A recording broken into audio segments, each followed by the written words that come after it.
সজনে ডাঁটা দিয়ে তো অনেকেই অনেক ধরনের রেসিপি খেয়েছেন, তবে আজকে আমি যে রেসিপিটি আপনাদের সাথে শেয়ার করছি, এটা যদি কখনো কেউ বানিয়ে না খেয়ে থাকেন তাহলে ভিডিওটি দেখে অবশ্যই বাসায় একদিন বানিয়ে নেবেন। এই রেসিপিটি যে এত মজাদার হয়, না খেলে বুঝতেই পারবেন না। কখন যে এক প্লেট ভাত নিমিষেই শেষ হয়ে যাবে বন্ধুরা, বুঝতেই পারবেন না। আশা করি আমার এই সহজ রেসিপিটি আপনাদের কাছে ভালো লাগবে। লাইক দিয়ে পুরো ভিডিওটি দেখে নেবেন, ভিডিওটি স্কিপ করবেন না, তাহলে কিন্তু অনেক কিছুই মিস করবেন। ভিডিও শেষে রয়েছে সকল ধরনের টিপস। প্রথমে আমি সজনা ডাঁটা নিয়েছি আর এই যে কেটে নিয়েছি আর আঁশগুলো ছাড়িয়ে নিলাম। এখন আমি এখানে নিয়েছি মিষ্টি কুমড়া, আর মিষ্টি কুমড়াটা কতটুকু নিয়েছি আপনারা দেখেই বুঝতে পারছেন। এখন আমি মিষ্টি কুমড়ার যে উপরের খোসাটা আছে সেটা ছিলে নিচ্ছি। আপনারা চাইলে এই কাজটা কিন্তু বটি দিয়েও করে নিতে পারেন। আমার কাছে এটাতে সুবিধা মনে হয়েছে, আমি এভাবে ছিলে নিয়েছি। আমার মিষ্টি কুমড়াটা কিন্তু পুরোটাই ছিলে নেওয়া শেষ, প্রায় দেখেই বুঝতে পারছেন বন্ধুরা। এই যে দেখুন বন্ধুরা, আমি পুরোটাই ছিলে নিয়েছি। এখন আমি মিষ্টি কুমড়াটা ছোট ছোট কিউব করে কেটে নিচ্ছি। আপনারা আপনাদের মতো করে কিন্তু কেটে নিতে পারেন। এখন কিন্তু বাজারে প্রচুর পরিমাণে সজনে ডাঁটা পাওয়া যায়, তাই আর দেরি না করে ঝটপট করে বানিয়ে ফেলুন এরকম লোভনীয় আর মজাদার সহজ রেসিপি। ঘরে যদি মাছ মাংস না থাকে তাহলে কিন্তু আমরা যে রাঁধুনি আছি তারা কিন্তু অনেক টেনশনে পড়ে যাই, আজকের রান্না কি করব। আর টেনশন নয়, ঝটপট করে নিরামিষ এই সজনা ডাঁটা রেসিপিটি বানিয়ে ফেলুন। দেখবেন ছোট থেকে বড় সবাই অনেক প্রশংসা করবে আর অনেক মজা করে খেয়ে নেবে। মিষ্টি কুমড়াগুলো কেটে নেওয়া শেষ, এখন আমি একটা বাটিতে তুলে নিলাম। মিষ্টি কুমড়াটা অনেকটাই লাল ছিল আর অনেকটাই মিষ্টি ছিল। এখন আমি একটা আলু নিয়েছি আর আলুর যে খোসাটা আছে সেটা কিন্তু ছাড়িয়ে নিয়েছি। আর মিষ্টি কুমড়ার মতো ছোট ছোট কিউব করেই কিন্তু আমি আলুটাও কেটে নেব।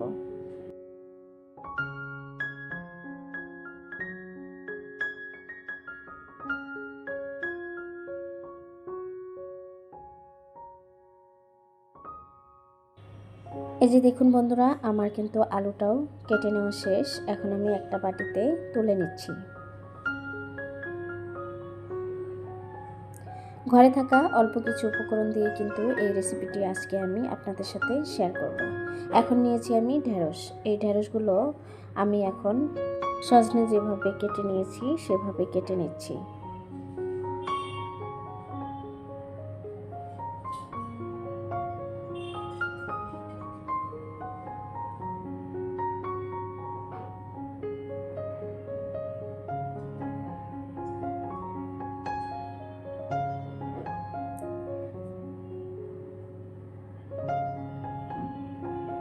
দেখুন বন্ধুরা, আমার কিন্তু ঢেঁড়সগুলো কেটে নেওয়া শেষ, এখন আমি এটা একটা বাটিতে তুলে নিচ্ছি।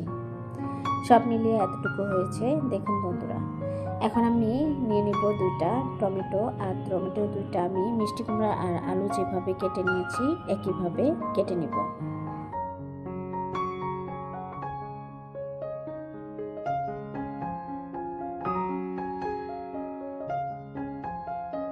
সজনে ডাঁটা, মিষ্টি কুমড়া, আলু, ঢেঁড়স আর টমেটো দিয়ে যে এত মজাদার একটি রেসিপি বানানো যায়, একবার না খেলে বুঝতেই পারবেন না বন্ধুরা।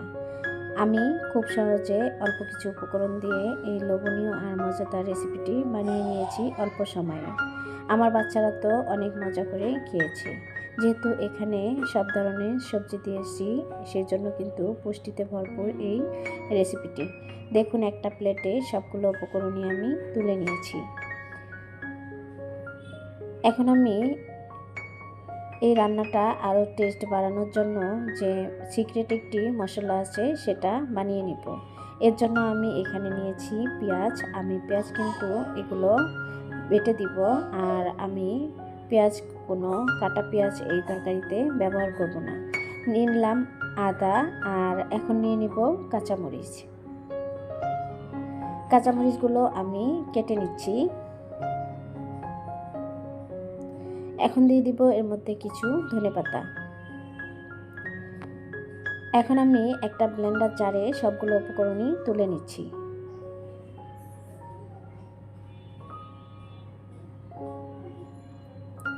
এখন এর মধ্যে দিয়ে দিব 1 টেবিল চামচ সরিষা, আর দিয়ে দিব 1 টেবিল চামচ আস্ত ধনিয়া, আর দিয়ে দিব শাহি জিরা 1 টেবিল চামচ। আমার কাছে আস্ত জিরাটা ছিল না, সেজন্য আমি জিরা গুঁড়াটা ব্যবহার করব। এই যে দেখুন একটা পেস্ট তৈরি করে নিয়েছি, আর এই রেসিপির স্বাদটা দ্বিগুণ করে দিবে এই পেস্টটা দিলে। আমি এখানে কাঁচামরিচ ব্যবহার করেছি, এর জন্য আমি এখানে কোনো রকম শুকনো মরিচ দিব না। এখন এর মধ্যে দিয়ে দিব লবণ, হলুদ, আর দিয়ে দিব ভাজা জিরা গুঁড়া। সবগুলো উপকরণই আমার দিয়ে নেওয়া শেষ। এখন পেস্টের সাথে ভালো করে মিশিয়ে নিচ্ছি। আর এই পেস্টটা দিয়ে যদি আপনারা এই রেসিপিটি করেন তাহলে কিন্তু খেতে দ্বিগুণ হবে টেস্ট। আর এখানে আমি সরিষা ব্যবহার করেছি, এর জন্য সরিষাটা দিলে সুন্দর একটা ফ্লেভার আসবে আর খেতে দারুণ টেস্ট হবে। এখন এর মধ্যে দিয়ে দিলাম পরিমাণ মতো তেল। এখন দিয়ে দিব 1 টেবিল চামচ কালো জিরা। কালো জিরা দিয়ে আমি একটা ফোড়ন দিয়ে নিচ্ছি, আর এর থেকে সুন্দর একটা ফ্লেভার আসবে। এখানে চাইলে আপনারা শাহি জিরা 1 টেবিল চামচ ব্যবহার করতে পারেন। আমার হাতের কাছে ছিল না, সেজন্য আমি দেইনি। আলুগুলো আমি ভালো করে ধুয়ে পানি ঝরিয়ে নিয়েছি। এখন তেলের মধ্যে দিয়ে দিলাম পরিমাণ মতো হলুদের গুঁড়া, আর এখন দিয়ে দিব অল্প পরিমাণের লবণ। নেড়ে ছেড়ে কিছুক্ষণ সময় নিয়ে আলুগুলো আমি ভালো করে ভেজে নিব তেলের মধ্যে। আমি চুলার আঁচটা মিডিয়াম টু লোয়ের মাঝামাঝি রেখে কিন্তু ভেজে নিচ্ছি, তা না হলে কিন্তু তেলগুলো উপর দিয়ে ছিটবে, সেজন্য আমি চুলার আঁচটা বাড়িয়ে দেইনি। এই যে দেখুন আমি নেড়ে চেড়ে কিন্তু আলুগুলো ভালোভাবে ভেজে নিয়েছি। আর এখন দিয়ে দিলাম এর মধ্যে মিষ্টি কুমড়া। একইভাবে আমি নেড়ে চেড়ে মিষ্টি কুমড়াগুলো একটু সময় নিয়ে ভেজে নিব। আজকে একদম ইউনিকভাবে আমি রেসিপিটি আপনাদের সাথে শেয়ার করছি। নিরামিষ এই সজনা ডাঁটা রেসিপিটি খেতে লাগে অসাধারণ। আপনারাও একদিন বাসায় ট্রাই করবেন। আশা করি আপনাদের কাছেও অনেক ভালো লাগবে। আর হ্যাঁ বন্ধুরা, এ পর্যন্ত এসেও যারা আমার ভিডিওতে একটা লাইক দিতে ভুলে গিয়েছেন, প্লিজ একটা লাইক দিয়ে দিবেন। আমার চ্যানেলে নতুন হয়ে থাকলে চ্যানেলটি সাবস্ক্রাইব করে দিবেন। এখন আমি এর মধ্যে দিয়ে দিব ঢেঁড়স আর সজনে ডাঁটা। সবগুলো উপকরণ দেওয়ার পরেও আবার নেড়ে চেড়ে ভালো করে মিশিয়ে নেব, আর কিছুক্ষণ সময় নিয়ে এগুলো ভেজে নেব। ঢাকনা দিয়ে ঢেকে নিয়ে কিছুক্ষণ সময় তেলের মধ্যে ভাজলে সুন্দরভাবে সিদ্ধ হয়ে যাবে ভাজাতেই। ফিরে আসলাম কিছুক্ষণ পরে। এই যে ঢাকনা খুলে দেখিয়ে দিচ্ছি, অনেকটাই কিন্তু সিদ্ধ হয়ে গিয়েছে। আপনারা দেখেই কিন্তু বুঝতে পাচ্ছেন। মিষ্টি কুমড়া তাড়াতাড়ি সিদ্ধ হয়ে যায়, আপনারা দেখেই বুঝতে পাচ্ছেন অনেকটাই সিদ্ধ হয়ে গিয়েছে। এখন কেটে রাখা টমেটোগুলো এর মধ্যে দিয়ে দিলাম। নেড়ে চেড়ে সবগুলো উপকরণই ভালো করে তেলের সাথে মিশিয়ে নিলাম। আমি যে মশলার পেস্টটা তৈরি করে নিয়েছিলাম সেটা এখন এর মধ্যে দিয়ে দিলাম। নেড়ে চেড়ে সবগুলো উপকরণের সাথেই মশলার পেস্টগুলো ভালো করে মিশিয়ে নিচ্ছি।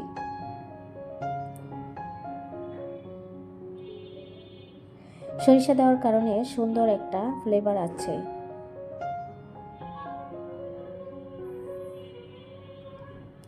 আমি এই রান্নাটা খাওয়ার পরে কিন্তু আপনাদের সাথে ভয়েস দিয়ে শেয়ার করছি। আমার কাছে যে এত মজা হয়েছিল আপনাদেরকে বলে বোঝাতে পারবো না। নিরামিষ এই রেসিপি যে এত টেস্ট হয়, রান্না না করে খেলে বুঝতেই পারবেন না। এই যে দেখুন বন্ধুরা, উপর দিয়ে কিন্তু তেল ছেড়ে দিয়েছে।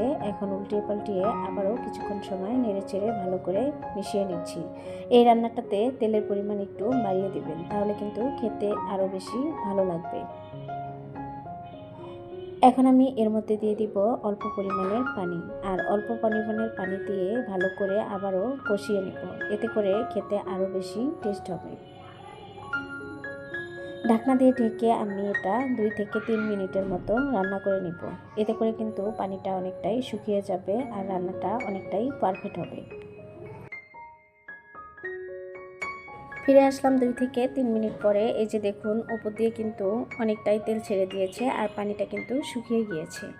এখন নেড়ে চেড়ে আবারও কিছুক্ষণ সময় ভালো করে কষিয়ে নিচ্ছি। এখন রান্নাটা কমপ্লিট করার জন্য যতটুকু পানি দেওয়া লাগবে সেই পানিটা আমি এখন এর মধ্যে দিয়ে নিচ্ছি।